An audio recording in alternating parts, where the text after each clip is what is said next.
My name is Nicola, aka Socrates, and you're watching Singularity One-on-One. If you guys enjoy this show, you can help me make it better by writing a review on iTunes or by simply making a donation. Today, my guest is a college dropout who decided to travel across Asia on the princely yearly budget of $2,500. $2,500 for a year of travels. He later co-founded Wired Magazine and was a long-term senior maverick and editor there. In fact, this person is way too many things to list here, so for brevity, I will just steal Tim Ferriss's words, who called him the most interesting man in the world. So, Kevin Kelly, welcome to Singularity One-on-One. Yeah, I'm sure I'm not going to live up to that billing, but I'm so glad to be here. Thank you, Nicola, for having me be present. Well, I think that anyone who's followed you for the last 35 or 40 years already knows that that's insufficient. But let's. I know your time is very valuable, so let's jump right into the meat of the matter. Okay. So, Kevin, if I were to ask you to introduce yourself in your own few words, how would you do that? Who is Kevin Kelly? Yeah, well, I am a packager of ideas. I enjoy trying to convey ideas, whether they are conceptual, visual, emotional, and try and put them in a way that I like to share. I'm a sharer. And so I like to share complex ideas. And most of what I've been doing in my life is in some ways about trying to share those things that I have discovered and grappled with sometimes, and then help others maybe see something similar. Very, very interesting. And since we are on your personality, I hope you forgive me the audacity to ask you a little bit more kind of a Go ahead. Personal question. Your beard has been a part of the Kevin Kelly personality for as long as I can remember. Yeah. So can you, is there a story behind the Amish beard? Is there a symbolism behind it, perhaps? What does it represent, if I may ask? It doesn't really represent anything. Unfortunately, there's not a lot of symbolism. It had really nothing to do with the Amish, because I arrived at the beard right after high school, and the simple kind of yucky honest truth is that I originally had a full beard and mustache, and I just found the mustache too itchy, so I decided off the mustache goes. And I was simply, that was uncomfortable, and so that's the entire significance, and it's no more than that. Because the interesting thing is that I know you spent a lot of time with the Amish, and Right. You even talked a lot about that in your previous book, which is called What Technology Wants. And people are curious, perhaps, if there's any if there's a connection. Yeah. No. So I mean, it certainly does ease maybe some introductions in the Amish land, but it predated my interest in it by a decade or more, and now, of course, is sort of just part of me and how I think of myself. Very interesting. So, Kevin, I don't know if you remember, but we actually did an interview with you about 6 years ago when What Technology Wants came out first, and at that point, which, by the way, I recommend my viewers to check out that interview if they haven't seen it, for a number of reasons, and especially the book, because I think the best way to describe that book was that it is the anti-Unabomber manifesto, which I think was very well put, actually, and it's also very poetically written, very, very beautiful. And insightful. So I recommend people check both the book and the previous interview we did with you about 6 years ago. And let me share with you an insight that you shared with me at the time, and I didn't appreciate it, but I've gotten to appreciate since then. You know, at the time we did that interview, I had only done maybe 20, 25 podcast episodes of Singularity One-on-One. And when we discussed the Singularity, you told me that you are a lot more of a pluralist rather than a singular kind of futurist, which singularitarians tend to be. And I have to admit, at the time I failed to appreciate that, but after 200 interviews with a variety of people, I have gotten to see myself exactly that same way. Or as Carl Schroeder put it, the singularity is a lens. It's a useful lens. You pick it up and you look at the future through that lens, but it's very useful to have other lenses in your kit. I know you're using a super zoom camera there, Beck. So it's very useful to have a diversity of focal lengths to view the world through and not to limit oneself through a single lens. So thank you for that insight. Yeah, I think that's very true that you definitely want to have more than one scenario. And singularity is a scenario, and not only that, but it's now a mythic scenario. And I think, like any myths, it can be very useful, even though in my eyes it's only a myth. It is as powerful as a myth is, which is often very powerful indeed. So I think this is a powerful idea. It just happens to be most likely wrong, but it's useful as a myth. Right, but as some people have pointed out, myth making is world making, is nation building, is anything major has involved some kind of myth creation going on alongside. Absolutely. Yeah, it's myths are not necessarily bad, is what I'm saying. They can be useful. So tell me then, has your kind of view of the singularity, perhaps be it as an idea, be it as a community, evolved also since the last time we had this conversation 6 years ago, since your previous book?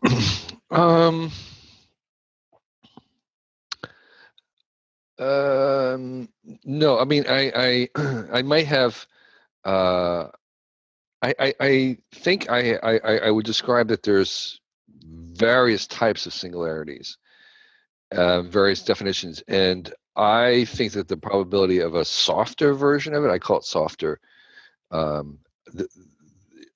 can imagine certain singularities as being more probable than others.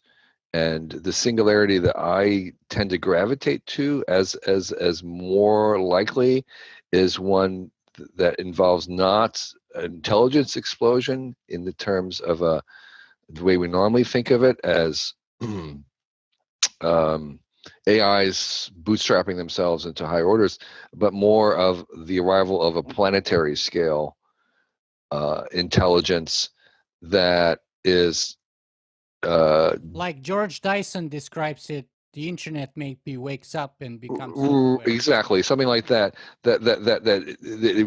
It creates a singularity in the sense that it creates a horizon beyond which we can become very difficult for us to understand. But it isn't necessarily that it's a bootstrapped explosion. It's simply that we create something that is operating at a level that, a planetary level, that is sort of beyond us in terms of being able to comprehend it. So it's a different vision of a singularity. It's certainly probably within the general umbrella, and it may produce some similar effects.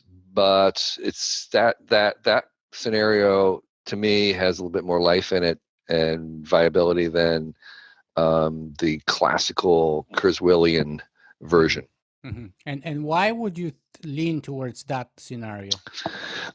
Because I still find the pathway to the Kurzweilian version to be extremely unlikely. Not impossible, but just unlikely. For a number of different reasons. We're happy to talk about them, but the primary one I think is a fallacy I call thinkism. Yeah, I actually remember we went through that very deeply during the last interview. So I don't want to be redundant because your time is super valuable. So sure. And I know you're a big fan of Chinese culture. So let me see if I can kind of approach our conversation from this angle. The Chinese have a proverb that says that to know the fruit look at the root, and to know the future, look at the past. So I wonder if looking at the past and trying to figure out the future, trying to figure out technology is to try to look at not technology. And that's probably a poor way of saying, can the Amish teach us anything about our technology, how we adopt it, and what we should learn? Are there perhaps the top several lessons of the Amish that we should consider ourselves as a civilization and their attitude? Yeah. I think there are some lessons from the Amish, which is why I included it in my last book, but I think they're very limited. I mean, the thing about the Amish that's different from us is, first of all, they're not anti-technology at all. They're just slow in adoption. But more importantly, while each of us here is actually making decisions about what technologies that we want, and we will continue to make more of those decisions in the future as there's more and more varieties of technology, we will be increasingly not choosing a larger percentage. Just simply we can't, because we're limited. The difference between us and the Amish is that the Amish do this collectively. They do it socially. They have a social consensus, whereas we do it individually. And the second thing is they've basically articulated their logic and their reasons about what the criteria is for their selection, which also we haven't done individually. We usually don't even know. So they've surfaced those two things. One is they made a criteria, which they kind of use, and secondly, they do it collectively. And that, to me, is the main lesson from this and them and us, is that they've actually kind of thought about it. They do it more deliberately, and we do it kind of ad hoc. We don't even know why. But as we go into the future, I mean, I think that's really the only lessons that I would get. And as we go into the future, I mean, there are so many other issues about technology that we're dealing with that the Amish have no clue about and nothing really to offer. That I don't think that they're going to be a major guidance. Mm-hmm. I was just trying to see if sort of the Zen attitude of like, to learn something, look at nothing, and to learn about the left. No, that's not the Amish. The Amish are very, very practical. They're kind of really incredibly pragmatic, and there's really, I mean, that's not what they're doing at all. Well, one thing though is that they don't seem to have our kind of fetishism for disruption that we seem to have in Silicon Valley, for example. That's true. View, right? So that's true. We all, and if even the lingo there, like when you have with a startup, it's all about my idea would disrupt this and disrupt that and disrupt. So we are kind of like putting value on disruption without actually clarifying whether that's a good or a bad thing necessarily. Whereas I think they have a lot more rational approach, and as you said, even pragmatic, because they want to kind of actually look and even have some foresight to the outcome, perhaps. Right. So the criteria that they're examining and placing against all the criteria, they have two criteria, or three maybe. The first one is they use and abstain from technology as a means for identity, for their identification. So that's why they'll use solar energy but not wired electrical, because it creates a separation. So they want to be separate. That's the first thing. So they do things to emphasize this identity. The second thing is that they ask, will this technology bring their families together? And so their optimum, their goal is actually to have every single meal, breakfast, lunch, and dinner with their whole family, children and father and mother. And so they will bring businesses in their backyard. They'll say, can we do a business that we're happy to live right next to us in the backyard? And it has to be clean in that sense in order for us to have meals together. And then the third one is, does it bring our community together? So they do horse and buggy because they can only go 15 miles, and therefore they are forced to shop locally or go to church locally, whatever. So that restriction forces them to emphasize their community. And so will this new technology help that or work against that? And that's basically what they're going through. And so that's not our set of, for most people, that's probably not what they're trying to do, but that's theirs. And so there is a sense in which they are conscious of that, and they're deliberately choosing, and anything else that doesn't fit into that is sort of, so they have a default no. the default is no, unless it can do those things. Very interesting. Yeah, and I know we share a love for a particular technology with them, both you and me, and that's the one called the bicycle, of course. Well, actually, interesting. Not all the Amish do use bicycles. They do. Some do, some don't. Oh, okay. Because we have some communities of Amish here in Ontario, where I'm located, right. And I've seen some of them with bicycles. Some do, some don't, and the ones that do, oftentimes maybe the kids only, and that's another one is sometimes only the kids do it. But yes, and this varies parish by parish, which is one of the difficulties of talking about the Amish, is that their practices vary tremendously. And in fact, the home area of the Amish is Lancaster, Pennsylvania, which is the most liberal in a certain sense. And the further away you get, the more conservative they become. Very interesting. Yeah. Wow. So there's lots to say about the Amish, but in fact, I think that while it's interesting and helpful, I think for our own I think they provoke us to try and articulate ourselves what our criteria for technological adoption would be. I think that's the main thing, is that inspiration to say, you should think through and have some system for how you decide what technologies you're going to use. What are you trying to optimize? I agree completely with that. And also the reason why I love that example of the Amish is because, to me, one way that I judge a society is how does it treat the people and the groups and communities at the fringes. Yeah. Is it tolerant to them or not? And I'm very proud to live in a place which allows the Amish to peacefully coexist with us, even though, as you point out in your previous book, they kind of free ride on the system in some ways, but that's okay. That's part of a proper society that I want to be part of. And I'm proud to be a part of. Right. They free ride in the sense that they're not creating the technologies that they're using. However, they realize that, and they're very, very deliberate in trying to return the payment back by doing service, public service. And you'll look, if you go to those communities, they are all the volunteer firemen. They're the volunteer ETMs. They are the volunteers who do, work in the soup kitchens. They're very, very active as their sense of repayment to the community for the free riding on the technological side.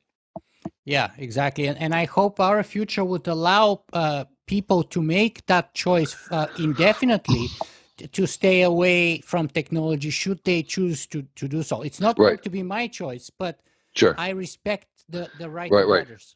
And just to close on the Amish, I have a prediction.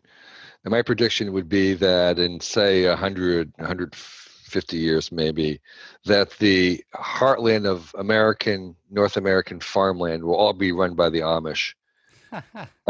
Because they have huge families, they never sell farmland, they're always buying it. They're great stewards of the land. They're very dedicated to it, so they will take over all these struggling farms. They'll farm it in their way, and we'll continue to move into the cities and the suburbs, and the entire heartland will be all Amish. Very interesting prediction. So when we get to the interview 150 years from now, I'm going to please check on where we stand on that. Now, okay, so let's move on to some of the larger questions and lessons here before we jump into the sort of the book details. I'm just curious, if you were to give, I know you have 3 kids, right?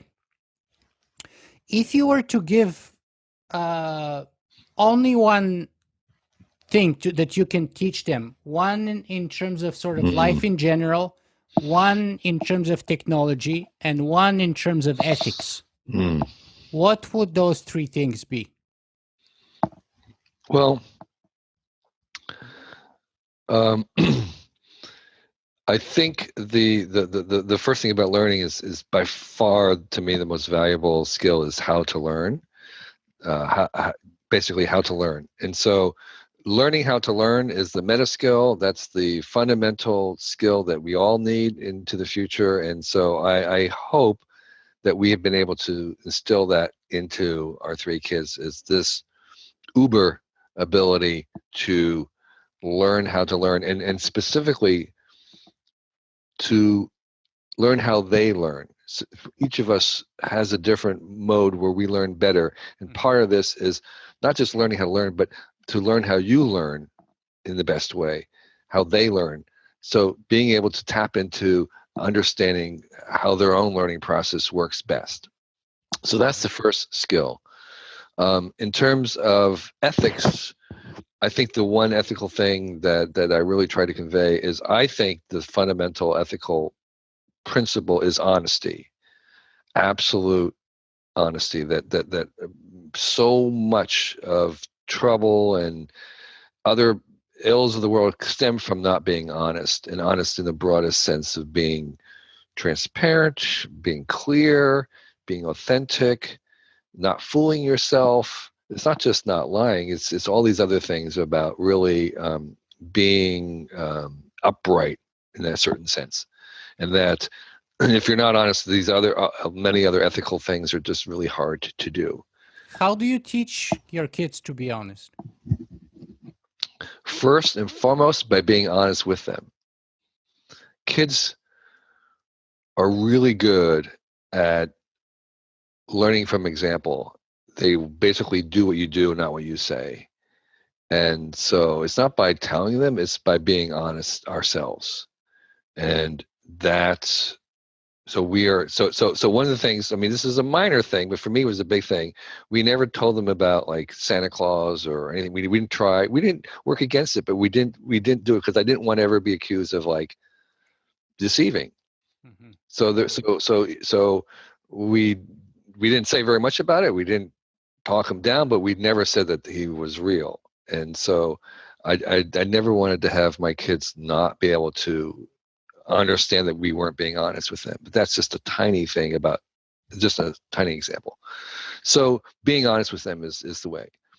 And I think emphasizing and rewarding. So a lot of, to me, people often, find out parenting is about, disciplining misbehaviors, but there's far more power in elevating the good than there is in trying to prevent the bad. And so you reward their honesty is another way of saying that. Mm-hmm. What was the third question? I'll come back to it. The third one is about technology, but what if you are in a situation which Rousseau, I think it was, who said something like, to speak the truth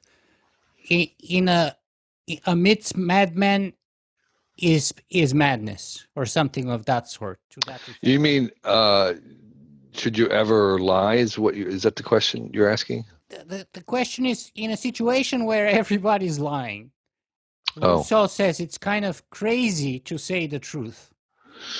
In a way, because I don't think so. Because it might be so different. It's crazy. Sure. I mean, yes. I mean, There's a price to be paid. Sure. I've never myself been in the situation when the Nazis are knocking at the door and asking if we're hiding Anne Frank in the basement. Right? Okay. So I could certainly understand where there may be situations where there is a greater good. But most of life is not like that. It's nowhere even near that. Well, just to give you an example out of my own sort of life, I was in the army. I grew up in Bulgaria, and when you're 18 there, you have to go. You used to, not anymore, but you used to have to go to the army or you go to jail, because that was the law. Anyway, so there was this one situation in which I spoke to my commanding officer in front of everybody, and that in some situations you can get shot on the spot because kind of questioning a superior officer's order is punishable by death on the spot in some situation, because if you don't have a discipline in the army, you have nothing, basically. It all falls apart. And I was sent for 3 months in a punishment unit consequently. So so that's one case where, it gave me a lot to think about whether I did the right thing or not. And in the end, after the 3 months, and in the first week there, I didn't even know if I'm going to make it, to be honest. But after the whole thing was over, I still had no regrets. But it still showed me that there's a price to be paid, even if we don't realize it. Yeah. And as I said, I don't know if I would be strong enough in my own ethics to do what you did. Um, but I think you would have to admit that even in your entire life, that was still probably an exceptional situation, and Sure. that most of life is not as extreme as that. Yes. Yes. Absolutely. Absolutely. Okay. And then the last third point that I was asking before that, what would you teach? What one thing would you teach your kids about technology? So, in a practical sense, I think one of the things that I have been very slow to myself to realize is that for every bit of technology we bring into our lives, that there is a cost, and that cost is often not the purchase price, but it's the maintenance cost, the cost of fitting it in, the cost of the attention that it will require from us. That there is a sort of a subsidy cost to these things, that you can't just bring something in without, in some ways, paying for it over time. And so, as our lives become more complicated, this is sort of an ecosystem view, that you can't just bring in additional species and then it's like another trophy on your desk. No, it fits in, and if it is working, it'll have an effect throughout the entire ecosystem. And so that realization, to me, suggests that, this curation or minimalist attitude, that you want to be very, very selective about what is. I myself will try almost anything, but actually bringing them home to live is a different question. And so, I think that's what I would say is, look, there's a buried cost in all these things. And I think actually my kids have gotten that. My daughter, who's 20, surprised me because she's not on Facebook. She's Hmm. and she's Wow.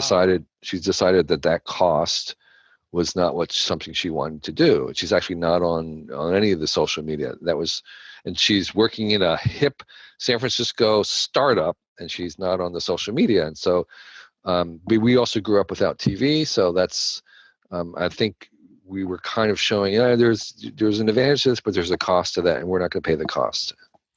Yeah, to me, that's like saying that, whether in our life or in our heads, we have a limited shelf space. And to put Right, something new, we either have to remove something or just lump everything closer together. And there's always going to be an impact. So we'd better make sure right, that right, when right. we bring something to put on that shelf, it's worth doing it. Absolutely. Yeah. Yeah, excellent. Okay. Now, is it fair to say that perhaps the previous book, What Technology Wants, was in a way about the philosophy, or if you will, the metaphysics of technology? And then perhaps the new book uh, is about what? Oh, yeah. So in retrospect, I would say the last book, What Technology Wants, offered the world a crude prototype of a theory of technology. So there really isn't I mean, biology was a parade of curiosities before Darwin. People collected these natural specimens. They had these curiosity cabinets. They were amused and fascinated and delved into the workings of all these different creatures in the world. But there was nothing that sort of made sense of how they got there or why they were. And the attention of everybody was just on the next biological curiosity. Then Darwin came along and gave a theory of how these were all integrated, and actually the results of a process. These were all kind of products that the results of a process, and the main event was a process. Technology, in my eyes, was the same thing as Darwin, as biology pre-Darwin. We have every technology that comes along is just another one in the parade of things, and we collect these on your shelf, so to speak. And there was nothing that unified them. And I was trying to say, no, these things are the products of a process, and that process is actually the same process that produces biological life. Okay, That's so why I called it the metaphysics. right, it's a metaphysical thing. But it's actually a theory. It's a philosophy, but it's more than philosophy. I think evolution is more than a philosophy. It's a theory, and so I'm suggesting that there's a theory behind technology, And this book, and that was a long-term view. And so the theory is that it's a cosmic force, just like I would say evolution is a cosmic force.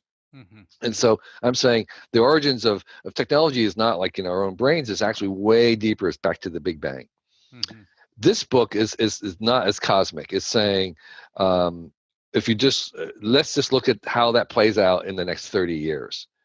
And so I'm taking not the cosmic view, but taking what it was a much shorter view.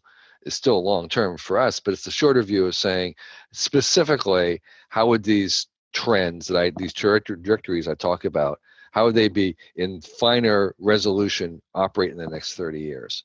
And so it's a relatively closer view of the same process I was trying to describe in What Technology Wants. And now I'm saying, well, how does that manifest itself in our lives in the next 30 years? Mm-hmm. Very interesting. And before we jump into the details here, I want to ask you something else, which is interesting to me, though, is that you're focusing on the next 30 years on those 12 trends or main kind of directions, verbs that you're talking about. But you're not doing that in a sort of, and you even mentioned the word cosmic, but you never go teleological like Ray Kurzweil goes in his book, for example, right? Where, you know, at the end of the last stage, the universe wakes up. Mm-hmm. Why not? And I mean, you are kind of a devoted Christian, and so one would assume you'd be the teleological one, mm-hmm. and yet Ray is the teleological one, and he's you're not. Teleological atheist, yeah. So, I think one of the differences, it maybe goes back to your earlier point about the singularity versus the pluralitarian, and that is that I see evolution as not as having trajectories, as having directions, and not a single direction. That this is an outward radiation of many different dimensions, and that evolution is not a ladder going up towards a specific omega point, which is a little bit of kind of Ray's view that these kind of teochodons where we're kind of converging on some ultimate destination. I see this as directions with multiplicity of going outward, irradiating outward. And so these directions, I'm saying that there really are directions in evolution, and there really are directions in technology, but they're not a single direction. They're multiple radiating outward. And so I don't see us going to a fixed destination. I see us having directions, and that's the difference. I have come to the same conclusion myself, to be honest.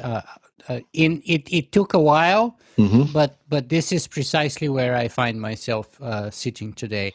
I'm a lot more open, and I actually am anti-teleological because of mm-hmm. of sort of my own personal learning journey that I've had for the past 6 years. Right, but it's not anti-teleological. Teleological only means that there's a purpose or will or direction. And so I would say my view is teleological. It's just that it's not converging on an endpoint. It's teleological in a sense that there are, I believe, that there are drives, that there are directions, that there's purposes, you could say. Engines, but they're not singular. And so the difference is kind of like a singular teleological versus a multiple teleological. Exactly. And so I don't think it's anti-teleological. I think it's this anti-singularity. To me, that your position and my position are kind of the same, and in a way that they're very open to alternatives, whereas the classic singularitarian position is like a slide. It's like a single trajectory from here to the omega point, which doesn't allow for any left or right turns or anything like that. In that sense, you know, that's the sense in which I'm saying I'm right. And so I use in the word inevitable. Okay, and so the inevitabilities it's actually plural, and the inevitable to me are the larger forms. That are these trends, these directions, whereas the specifics, the products, are completely inherently unpredictable. So the analogy that I would use is, you know, imagine rain falling into a valley. The path of a particular raindrop as it goes down the slopes to the river is completely inherently unpredictable. but the direction is inevitable, which is downward. Mm-hmm. Okay, and that there are multiple directions, and so we can talk about the telephone being inevitable, but the iPhone's not. We can say the internet was inevitable. On any planet you want to go in the galaxy, there'll be an internet, but Twitter's not inevitable. Mm-hmm. So the large, like let's say quadrupeds in biology, 4 feet. This is the physics. The physics demand that that's a very stable thing. So that's inevitable, but the zebra is not. Or the eye is inevitable. The eye is inevitable because there was 30 times it was attention, but the particular iris, the eye that we have is not at all inevitable. And right. so I'm talking again. These are kind of a general direction, some basic forms which are baked into the very nature of the physics of how chips work, how wires, how electrons work. That we would see these same things probably in other planets. Mm-hmm. Those kinds of large forms are inevitable, but the particulars are not. And by the way, we have a choice about the particulars. And those choices make a huge difference to us. So the internet was inevitable, but what kind of internet we're going to have, whether it's open or closed, whether it's national or international, whether it's commercial or nonprofit, those are not inevitable. We have choices about that, and they make a huge difference to us. And so the kind of the emphasis of my book is I think we need to embrace the large trends and engage in the technology in order to steer it down into the particulars. Because if we try to prohibit it, if we try to turn it back, turn it off, turn it down, then we don't get to steer it. Exactly. And so it's only by engaging in the technology that we can steer it into the particulars that we want and we value. And so that's the larger preaching is that we want to embrace the increasing AI, the increasing tracking, the increasing interaction, all these things, because they're going to happen anyway. And when we engage them, then we have much more chance of optimizing their benefits and minimizing their harms. We have a much more of a chance of actually steering them to the new jobs that they want to do than we do then by trying to stop them or prohibit them. Mm-hmm. I totally understand and agree with you. My concern is that you will be attacked just like you were attacked with the previous book, because people said, oh, technology doesn't want anything, right? Now, because I mean, I don't think they even read the book to see what you meant in the first place, but now they're going to say, look, Kevin, nothing is inevitable. Yeah, right? well, one of the differences is while I think that technology is an evolutionary system, I think that the sequence that we have is much more developmental than evolutionary. So that means that, for instance, your own body went through a progression of egg, bastula, fetus, embryo, infant, newborn, adolescent, and all those were inevitable. So if you lived long enough, you would be an adolescent. You had no choice about that. That was just inevitable in the progression. You had a choice about what kind of teenager you were, but not that you were a teenager. Mm-hmm. And so I think there's actually a progression in technological development, which things are inevitable. And so people are, I mean, I think people are upset about the idea of anything being inevitable. Yeah. They rebel against that. But in fact, we have plenty of room for human free will in this world of constrained evolution. And it's not a matter of subsuming or surrendering. It's a matter of taking better advantage of the places where we do have choice. That's exactly the next following question and the direction I wanted to take us, because the reason why people rebel and have a natural or intuitive pushback to that is because they want to fight against determinism. Right. And they want to support free will. So tell me where you stand on that whole thing about, because I'm amazed how many people I interview on my show, amazing scientists who are hardcore determinists. So where do you stand on that line? Are you a determinist? Well, I'm not sure if I know what you mean by determinist, but I do think that, how should I say this? I think that in this cosmos, in this long trend of of increasing extropy in the world of increasing entropy. So we have these pockets of intelligent order arising out of the general trend of increasing entropy. And actually, the way that you make this order is actually increase the amount of entropy that you're creating. That there are that pathway is actually constrained. There's a creative constraint in it, meaning that you can't do everything. That we have a fixed number of elements, chemical elements. They can only produce certain number of compounds, and that likewise built upon that there are certain constraints in what you can make, and particularly what you can make through self-organized evolution. Once we have intelligence, we have another force which we're still constrained in terms of what we can do. And so what I'm saying is that there is a narrow pathway. It's not like every step of the way where we have no free will, but that there's free will that's bounded in some way. So within the cone of the possible future. Exactly right. And so there is both a general constraint that's determined by the physics of the universe, but within that cone, within that constraint, there is free will. So does that make me a determinist? I don't know. I don't know what that means. I don't think that makes you determined. Well, the inflexible, stiff version of determinism is, the Newtonian idea that, give me the velocity and the mass of if I know everything about a single atom, then I can predict anything from there onwards. Okay, right. That's kind of strict determinism. So I go with the Freeman Dyson version of the world.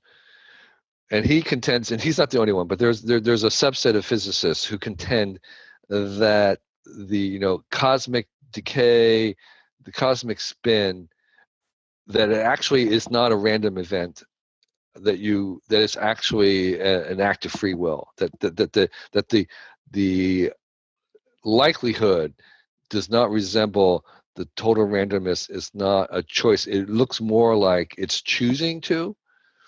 And so that there is a sense in which only way you can kind of explain this particle doing something is that it's free will, even though there's nothing complicated about it, and that choice is actually the foundation of all the free will that we have in our own brains, or the animals may have, derived from the fact that there is something happening that's not random, and it's not just order.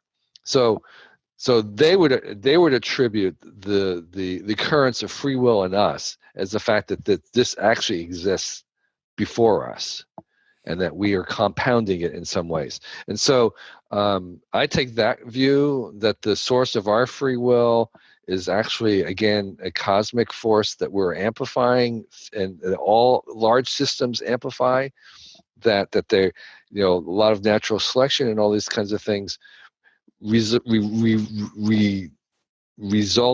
from the fact that we can have randomness, that in addition to randomness, there's also free will. Right, that kind of has elements and reminds me to the Penrose-Hameroff quantum theory of consciousness. Right. Now let's go to your book, and I'd like to read your thesis because I think it's actually worth reading verbatim. It's a little long, but I think it's worth reading. So let me do so. Quote, "In the past 30 years, the social economy based on this technology has had its ups and downs and seen its heroes come and go. But it is very clear there have been large-scale trends governing what has happened. These broad historical trends are crucial because the underlying conditions that birthed them are still active and developing, which strongly suggests that these trends will continue to increase in the next few decades. There is nothing on the horizon to decrease them. Even the forces we might think could derail them, like crime, war, or our own excesses, also follow these emerging patterns. In this book, I describe a dozen of these inevitable technological forces that will shape the next 30 years. And then a little later, you say that those forces are things like becoming, cognifying, flowing, screening, accessing, sharing, filtering, remixing, interacting, tracking, questioning, and then beginning. So let me start backwards. Why put beginning at the end? I was amused by that. I think it's to emphasize the fact that I genuinely believe that compared to what we'll have in 30 years, that we'll look back on what we have now and really feel like we haven't even started. That just as we might look back 30 years from now and say, "Oh my gosh!" In terms of the digital arena, nothing had happened. And I think it's to emphasize several things. One is that most of the really good things are ahead of us, but also to emphasize that I think the things that we'll be making are going to be at a scale. I mean, one of the big trend is that we're going to be doing planetary stuff. That it will be at a scale that we can only call what we have right now a birth. It's really we're not just talking about extensions of things that already happened, but actually the birth of something new. And that birth is this planetary superorganism you mentioned earlier, George Dyson's, of the internet becoming awake. But it's more complicated than that. I describe it as a superorganism where we're weaving together 7-8 billion humans and 8 trillion devices and the entire technium, and implanting all the stuff into nature. And this is converging over time, and we'll see it more visibly in the next 30 years, into this thing that is operating in a planetary way and having planetary consequences, the thing itself. And I think we'll look back as saying, well, it was kind of born now. So that's why this is this birth. It's the beginning. And so I think this is oftentimes seen as kind of a metaphor. And I'm saying we're beyond this as a metaphor. This is actually a real thing that we'll be able to measure, that we'll be able to quantify, that we'll be able to falsify. It is, in reality, a new thing. And we're not kind of aware of it. This is where we get into singularity. It's something that's going to be very hard for us to understand and comprehend. But I think we will understand that it's a real thing. Mm-hmm. And that, going back to the title, I want to see if you want to put any caveats or if there's any possible points of failure of that vision. Because when I interviewed Werner Vinge, and I asked him, okay, you wrote your famous paper in 1993, and you said that within 30 years the human era would be ended, and that would put us about 2022, and we're now 7 or 8 years away. Has your timeline changed? And I did the interview about 4 or 5 years ago. He said he sticks by his timeline, falling short of some kind of major global civilization-wide disaster, be it nuclear war, be it something like asteroid impact or something like that. So is there any possible points of failures that can prevent that vision? Yes, there is. There's actually a very simple one. And that is if Moore's law stopped. If the general, people say it just did, like Intel even made an announcement. Yeah. So that's I mean, the thing about Moore's law that people should really understand is that all along it has been changing its definition of what's actually being measured or doubled. And I suspect that formally that's what will be done, is we'll start to measure something else and retroactively go back and redraw the line, which will be the same line. But if it was to truly stop, not just in terms of a definitional way, but if it actually, if the doubling of processing power was to stop increasing every year for the same price or half the price, that would have a huge impact on this, because this is all based on the fact that we have this assumption of continual process in the power of everything that we're making. And if that was to stop, that would definitely definitely kibosh. Well, Intel came up with an announcement just, I think, a month ago. I know. Was that not well? So it, and now it's up to the, of course, the interpretations whether that was it or whether that was not it. Where do you stand on that? Well, as I said, I think what we're going to do. I'm imagining what the first thing to do is we'll redefine Moore's law as a number of transistors, and it would be like, you know, the number of transistors per cubic. We go into 3D, or there may be something else that we'll start to measure. Maybe it's the I don't know. It's the speed of the cycles or something. So if what we're talking about really stopped, that would be so huge, because it would mean that you know, every year nothing would improve. I mean, none of this digital stuff would improve in terms of, we could maybe reduce the software cycles, you get some improvements there, but it would be really, really tough if that was really true. I suspect that what it is that the current way of measuring Moore's law is ending, and just getting things smaller and smaller is no longer enough. You have to have other ways in which you increase the processing power per dollar, whatever that is. And that's sort of what we're looking at. And that's the thing that we really care about. Is actually the size is really no longer that critical. Mm-hmm. Well, it's whether the power is increasing or not. And so I think that one announcement is not enough of a data point. And so that's all I'm saying.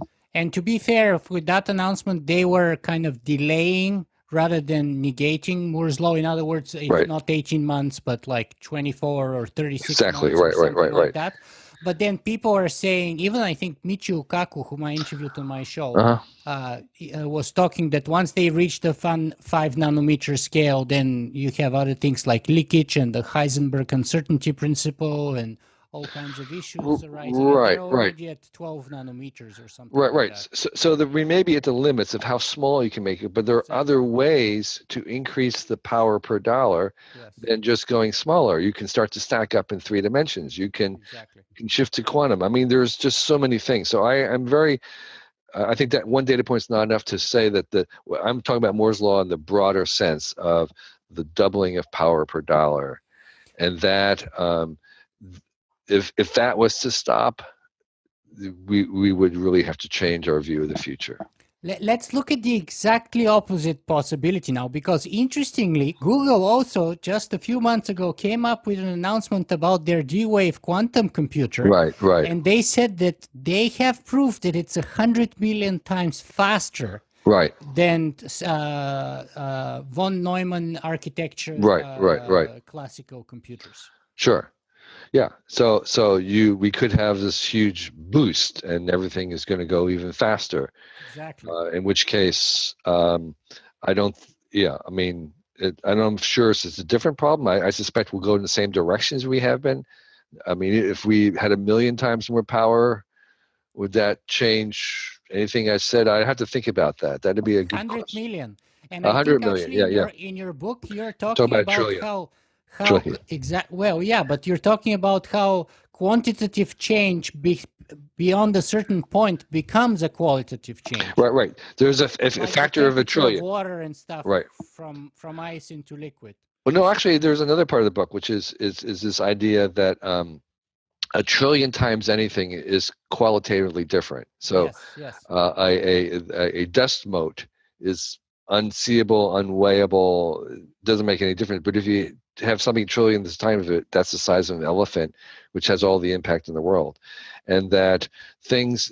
So if you have anything trillion times more, that is qualitatively something different. So if you had 1 trillion times more power in computation, it would be qualitatively different. And I haven't really thought about that, but that's a fantastic exercise to imagine. Mm-hmm. Yeah, that's another book. Absolutely, yeah. Well, because I've interviewed Jordi Rose, who is the Chief Technology Officer of D-Wave Quantum Computers, actually, and it was a fantastic interview. Now, let me read another sentence here from the intent that you put to yourself, and invite you to walk us through maybe a few of your active verbs here to see how you can accomplish that. And you say, my intent in this book is to uncover the roots of digital change so that we can embrace them. And a little bit later, you say why that's important. You say is that get the ongoing process right, and it will keep generating ongoing benefits in our new era. Processes trump products. And then you talk about these 12 processes that are shaping everything for the next 2 or 3 decades. So pick a few and walk us through that, please. For the 12, I'm reluctant to choose the one that I think is the most important because I suspect that you have talked about it many times, which is cognification, artificial intelligence, which is by far the most profound and altering of the 12. And I suspect it is going to produce change on the level of the Industrial Revolution and beyond, touching every aspect of our lives. And I'm sure you've talked about that a lot. I'm happy to talk about it more. My show is called Singularity One-on-One, and why I've invited you here. So that's sure, by all means. Sure. So the analogy that I use is that the first Industrial Revolution came about because we invented artificial power, artificial energy. In the agricultural era, we had to do everything with our own muscles or animal muscles, and that was limiting in many ways. And then we made this invention called artificial power that harnessed water power, steam power, fossil fuels, and then electricity to distribute it. And that new artificial power enabled us to build skyscrapers, make railways, create cities, suburbs, everything that we're surrounded. The very environment that you're surrounded has all harnessed this artificial power, which we made cheap and ubiquitous, and we sent over on a grid so that every farm and homestead and factory in the world could purchase this commodity, utility, electricity, power, cheap. And that when you drive down the road in your car, you are harnessing the equivalent of 250 horses just with a flick of a switch. Okay, and that's that power multiplied by a million times is the Industrial Revolution. You take something that was manual, like a water pump, and then you electrify it. And you buy the electricity on a grid, and you have electric pump. And that, you just do that over and over again, and you have the Industrial Revolution, which affects everything. And that we're now about to do something even more powerful, which is to have artificial minds and add it to that artificial power. So instead of just having 250 horses in your car, now you're going to have 250 minds on top of the 250 horses, and that's the auto-driven robo car. Okay, and so we're going to take that electric pump, and now we're going to cognify it. We're going to add intelligence and smartness to it, and we're going to multiply that by a million times. And this power will come as a utility or a grid that anybody can use and purchase as much as you want. And so that's the vision where we have this infrastructure of applied artificial smartness, artificial learning, all this that's available to anybody, and anything we could imagine, the most obscure thing, we're going to cognify, and everything we electrified, we're going to additionally cognify. And so it's big, it's huge, it's mind-bogglingly vast, and it's not anything to do about smarter than humans, because in fact I think that's a completely erroneous view of the world. This is one of the arguments I have with Nick Bostrom, is that the view of intelligence is a single dimension. It's just IQ, and you have a kind of a little IQ and a mouse, and a little bit more for a chimp, and a little bit more for a stupid human, and average human, and genius. And there's this one large kind of like a loudness getting louder, like decibels. And I think that's fundamentally wrong, because our own intelligences are these suites, a symphony of different cognitive notes and instruments. We have different kinds of intelligences, like deductive reasoning, spatial reasoning, emotional intelligence. We have maybe hundreds of different varieties and types and nodes of thinking that make up our own intelligence, and that some of those notes are louder than others, and some are dimmer, and they change per person. and the animals have a suite of them as well. And some of those instruments are actually the same. Some of those varieties are the same, but they're louder or quieter in animals. In some cases, they're louder than humans. The squirrels have a long-term memory that exceeds ours, so they can remember where to bury the nuts. And when we make the artificial intelligences, that we're going to do the same thing. They're going to be combinations of different kinds of intelligences. Some of them are very narrow and small right now. We have only a few, like your calculator is smarter than you are in arithmetic. It's a single type of thinking that exceeds ours. And so they're smarter than us, but only in certain dimensions. And as they become more complicated, it's impossible to say one thing is smarter than the other. It's because they have different kinds of thinking. And that's the thing about AI, is that it's going to think differently than we do, by definition, by design. The reason why we want to put that kind of artificial mind into a car is that it's not thinking like a human. It's not driving like a human. It's not distracted by consciousness. And so this artificial thinking that we're going to do is going to be, basically, we're going to try and populate and invent and engineer as many different types of thinking. And we're going to bring that into our lives, and all these artificial types of thinking, which are smarter than humans in some directions, but not all, that we're going to make this work for us. And this is like so huge, because we're going to be able to think about things and think in ways that we as humans could not. And it's not just that they can do stuff that we don't want to do, it's they're going to do things that we haven't thought about doing or couldn't do before. And that we're going to work and partner with them, that we're working with these things. And it's not, there's no sense that they're against us. It's, they are niches that are going to be not in our niche.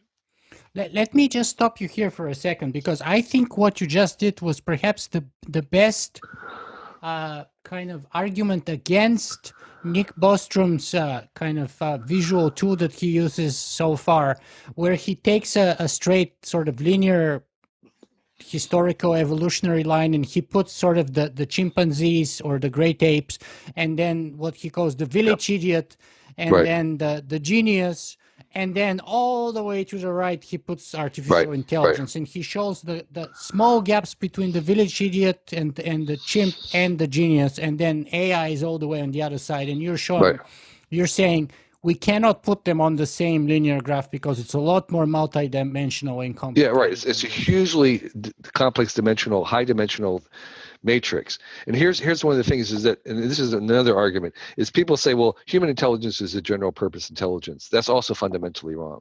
There's no such thing as a general purpose intelligence. There's no general purpose organism. We have a very, very specific kind of intelligence that was evolved over millions of years for one purpose, which was for us to survive.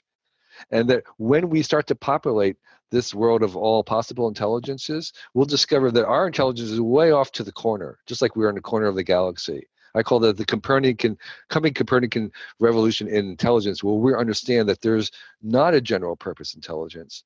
We're a very, very specific mixture that was evolved for one thing, and we're often to the corner of this. You can have a general purpose like a Swiss Army knife, but that actually is a very specific thing. It's not general purpose at all. It's a combination which most of the things don't do very well.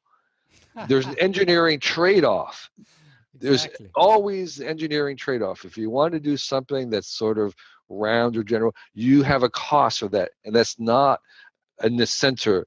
It's not the central thing, and all these other satellite intelligences are revolving around. There is no such thing as a general purpose. You can have a combo thing, a Swiss Army version that is not very good for very much, but can do lots of things. That's fine, but that's not a general purpose intelligence. There's no universal sense of intelligences that you can then amplify and make bigger. I've asked a lot of these guys, okay, what does an AI that's smarter than human look like, other than the fact that it works faster? Is there anything else about it?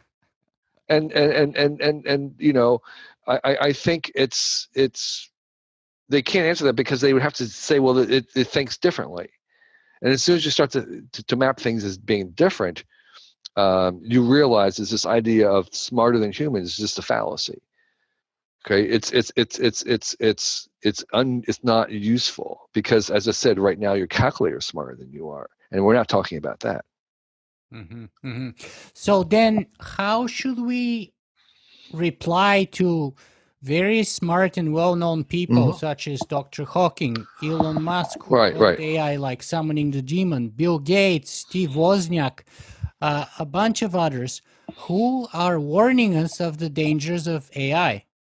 Right. So even though the concept of smarter than human, and then therefore this kind of a bootstrapping smarter than human, I think is not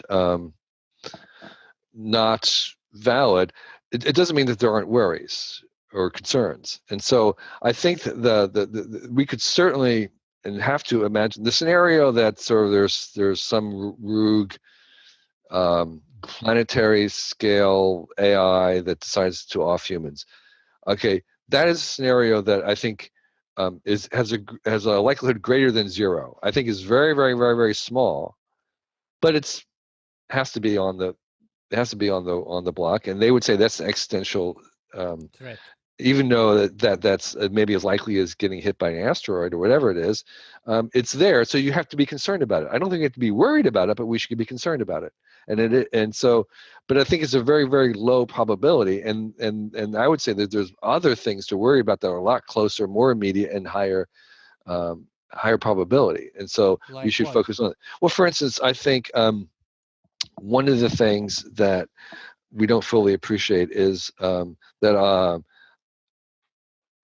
AIs, whether as we make them more and more complex, we will be less and less able to understand how they arrived at a decision, and we'll be trusting those decisions. The black box problem. Exactly, right. So right now there are computer proofs used in mathematics, and the thing about them is they may have a million steps in them, and there's simply no human that can understand or even deconstruct that.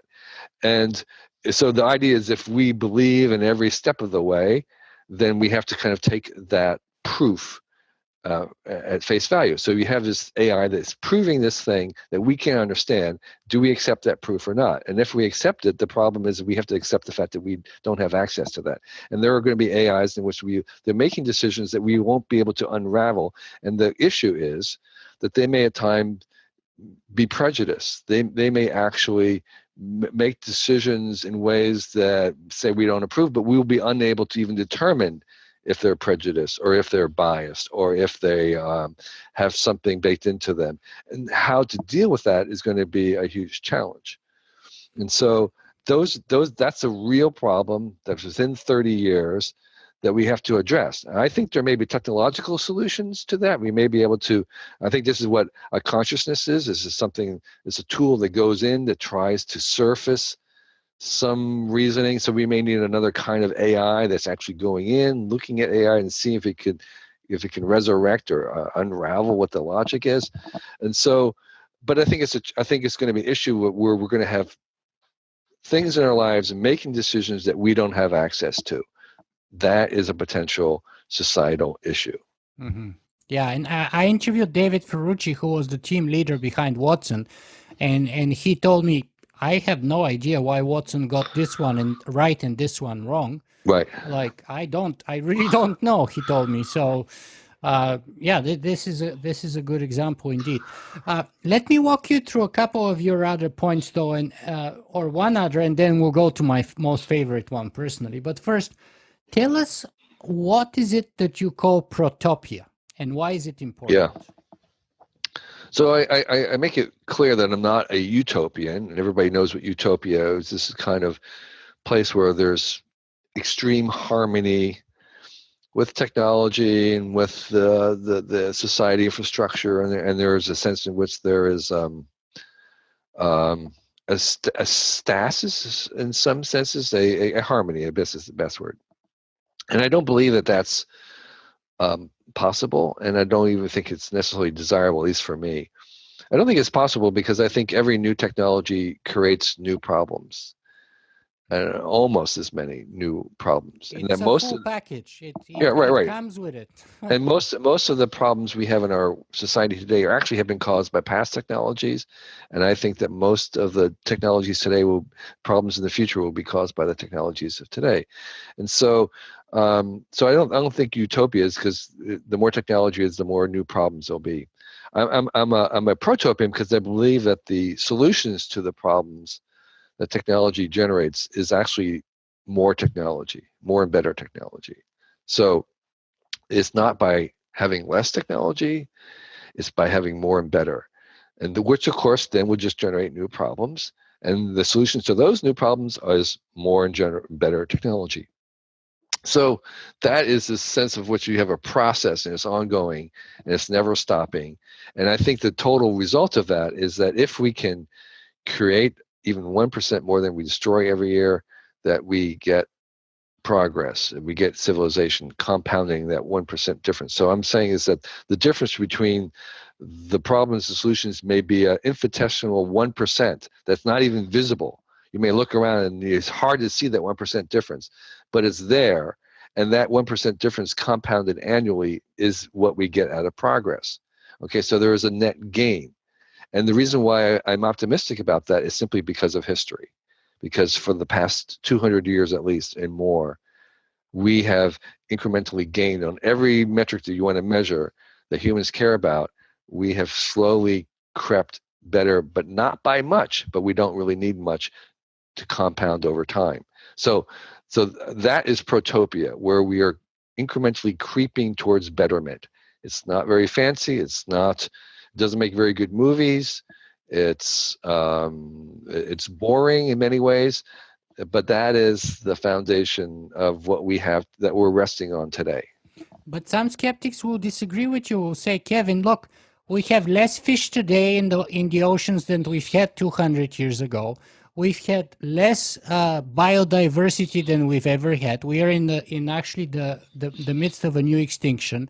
We have less ice on both the north and Greenland lost, like, I don't know, I was reading yesterday, 4 trillion tons of ice in the last 4 years, some flabbergasting number. We have more pollution. So they would say, what about all these metrics which are showing that we have gone backwards rather than forwards? Well, some of those I would disagree with. We don't have more pollution. We actually have less pollution. We actually, species diversification, Anthropocene, that's a projection. That's actually not based on data.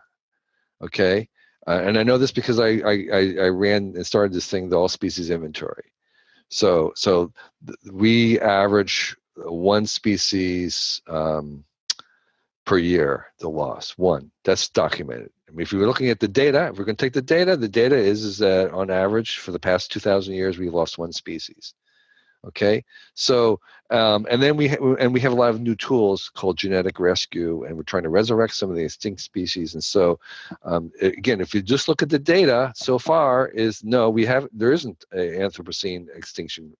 There's a projection of that, but I'm talking about if we take the data, and the data is actually that the pollution in the world is actually getting better in terms of from where it was, say, 50 years ago. So there was a period where we did increase it, but now we're cleaning up again. The Arctic, the climate thing is an issue. And that is something that we should be alarmed by. But again, if we look at the measurements of the data so far is, well, okay, it's warmer, it's melting. We can imagine where that we're going, but so far, what does that mean? Okay, so we don't have the data to show that that's a bad thing so far. We have only our extrapolations into the future, which we still have time and can change. I think we can do geoengineering.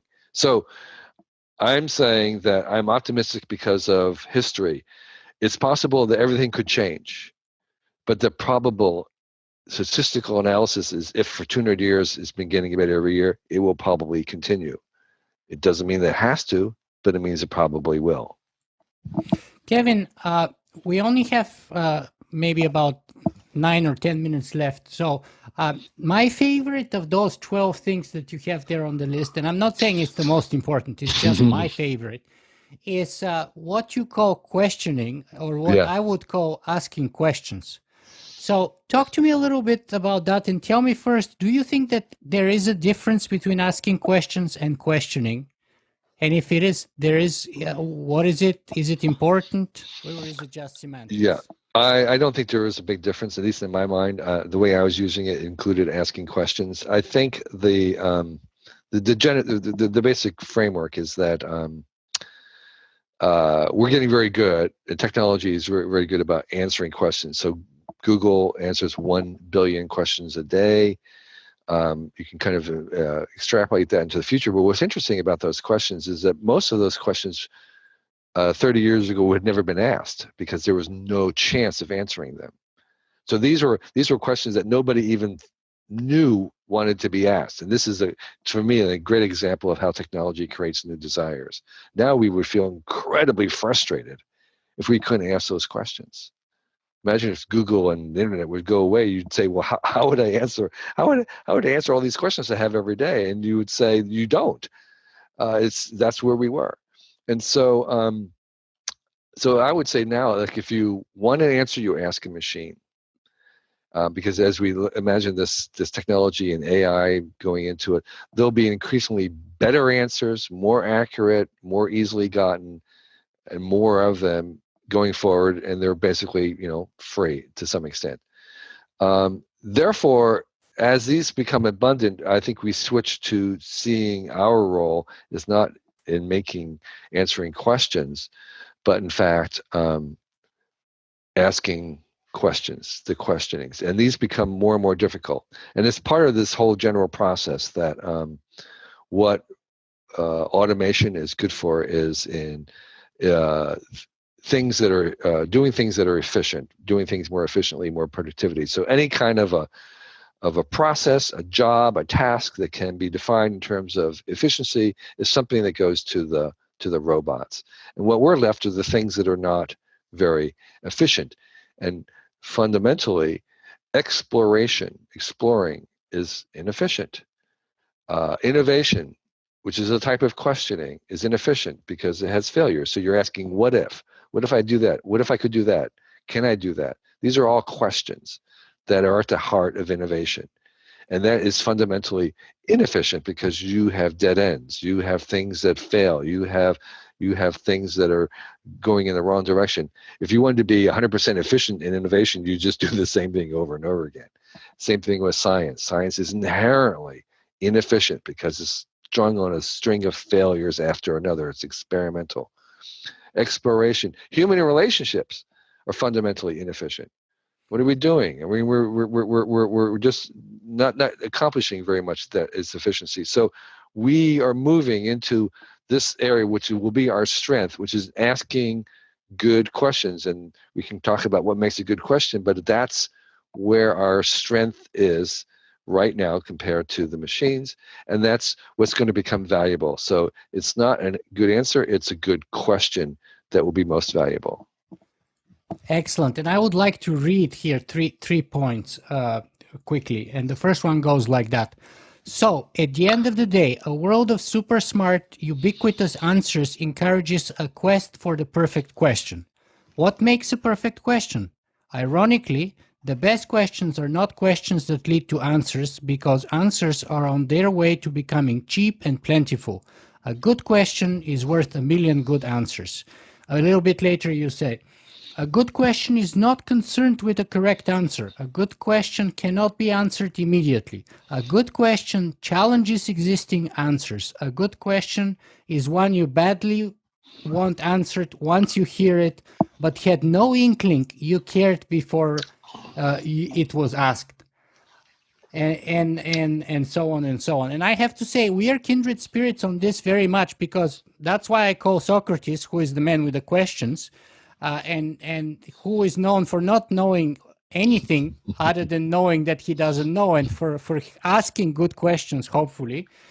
And I actually wrote a piece a few years ago called "The World is Transformed by Asking Questions." And let me read you the first criticism that I got there and ask you to respond to it, perhaps. So it goes like this. It's written by Peter Voss, who is a well-known AI researcher, and he says, questions are a starting point to usefulness. However, they need to make sense. They need to be answerable.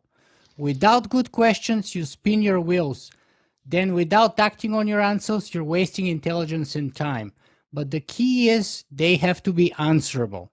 And you say that they don't necessarily have to be answerable. Yeah. So Yeah. So I think art. I mean, you gave me a new definition just at this moment. I think art is a question that's not answerable. So I suspect Peter would not have art in very high value. He would say it's a waste of time. It's not very useful. Why would you bother painting something that had already been painted before? I think Pablo Picasso said the worst thing you can try to do is explain art. Exactly. And so I think he cuts out a huge swath of human experience and enjoyment and actually reason to live. So I would argue with him that things don't always have to be pragmatic and useful. That's the utilitarian view, but I think we're much more complex than that, and that a good question can be unanswerable. It's like, who's if you ask who made the beginning of the universe, that's unanswerable by some definition. What made it, or how did it begin? We don't even know if it's unanswerable. And that's another question, is how would you know if a question was unanswerable until you ask it? And the interesting thing is that people and authorities are scared from people asking those questions, because I remember when Stephen Hawking went to talk to the Pope, the Pope told him something like, well, you have a fantastic theory about the Big Bang and all of that, but don't bother asking the question, what was before the Big Bang, because that is God. Right. Yeah. So yeah. I mean, for me, this immediate response to Peter's question is, how do you know if an answer is unquestionable? You just don't know, unless you ask more questions, unless you ask that question. So I think his criticism doesn't really hold up to this idea that questions become more valuable, that they're the central thing that we're going to be doing as humans, that it's the human quest, and that answers, while we'll still be involved in it, particularly trying to answer something for the first time, obviously that's a big process. We will be making answers, but I'm just saying, not that answers go away, not the answers are unimportant. It's just that the questions are more important than the answers. Totally agree with you. Kevin, unfortunately, time's advancing here very much, and we have only maybe 2 or 3 minutes. So let me ask you the last, and I think this is a very good place to stop, actually. So let me ask you the second last question. What's the best place for people to find more about you and your work? I have a complicated website with lots of blogs. They're all under the rubric of my initials, which is kk.org, kk.org. And there's a book page, there's translations about the books, there's my other efforts, my projects like Cool Tools, where I review with others. I oversee the reviewing of one cool tool a day. There's True Films, where I review the best documentaries that are out there. Extrapolations, which is this collection of long-term forecasts. There's other stuff there at kk.org. And on the social medias, I'm Kevin2 Kelly, Kevin number 2 Kelly, at Twitter and Facebook, etc., Google. I'm more active in Twitter than Facebook, although I'm not very active on any of them. Mm-hmm. Mm-hmm. Well, the last question that I would ask, and maybe you would ask, in other words, how do we wrap up our conversation? Do you want to send us with a particular message that you find is the most important thing, or do you want to send us with a question? I'll leave it all up to you. No, I think I'll make a statement, which is a reiteration of maybe something from What Technology Wants. I hope I'm not repeating myself, but I believe that I'm very optimistic about the future. I'm tremendously optimistic, because I think we're at the precipice of a whole new continent of benefits. There'll be a whole new string of really serious problems, but I think the benefits will outweigh. And more importantly, I think that what we're doing is we're increasing the number of choices and possibilities. And in particular, we're opening up the number of ways in which we can collaborate. All this new technology is providing us new ways that we can actually collaborate, cooperate, make stuff together at a scale and speed and in dimensions that were never before possible. So we're going to be making new things at the planetary scale. We're going to be making new companies that were bigger than ever. We're going to be gathering more data and knowing more about ourselves. We're going to use AI as a probe, as a scope to understand our own intelligences, which we can't do any other way. We're really at the beginning of this. And each one of these things, these opportunities, opens up new worlds, and they often become platforms for even further steps into the future. It's sort of this, we're making a platform that's kind of walking out into the abyss. By each step we are making the platform for us to take the next step. And that extension into the cosmos, by making a million new species of thinking in mind, that may, so there may be problems in science and business that are so difficult that our own human minds can't get to them. So we have a two-step process where we make another kind of mind that can think with us and to solve some of these problems, like, say, gravity waves or quantum energy, whatever it is.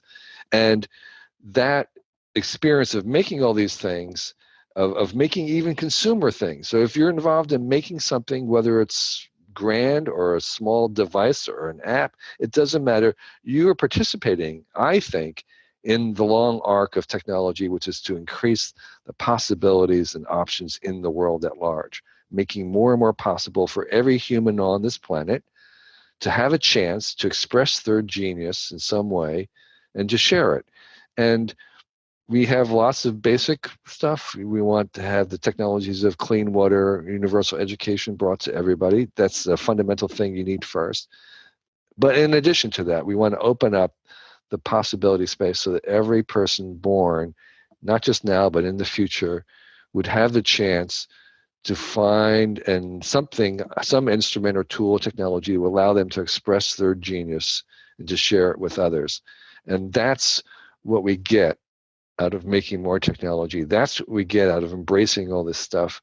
It's not just to speed up the movement of money. It's not just to increase the consumer things that we consume. It's not just to have more stuff in our houses. It's actually to participate in this long arc of evolution, which is increasing possibilities and options in the universe. It's a cosmic thing. So you can participate in something bigger when you make something. And Kevin, you called this a process. I would call it a journey. And going back to the question and answer points, each answer, in my view, is like a stop point along the journey, whereas the question is the thing that pushes us forward, and the answer is the thing that holds us in a single spot. Right. That's why we should embrace the question, because we're embracing the journey. That's why. Right. Another way to say it is, I talk about the finite and infinite games. There's two kinds of games. There's a finite game where you play to win. That's a zero-sum game. Then there's the infinite game, and the infinite game is you play it to keep the game going and make it better. And there you hack the rules to keep the game going. And the other one, you have to play within the rules. We feel very unfair if you kind of cheat on the rules in a finite game. But the whole point of the infinite game is you're hacking the rules to keep the game going forever and keep everything getting better. And that's the game that we're playing with technology. It's the infinite game. Well, Kevin Kelly, thank you very much for having us along your journey and letting us play that game with you today. Oh, it was really great. Thanks for making it so much fun, and for asking really great questions. I really appreciate it, and I wouldn't be Socrates if at least I didn't try. Okay, and we know that you're not a robot now. Absolutely. Thank you, Kevin. All righty, thank you.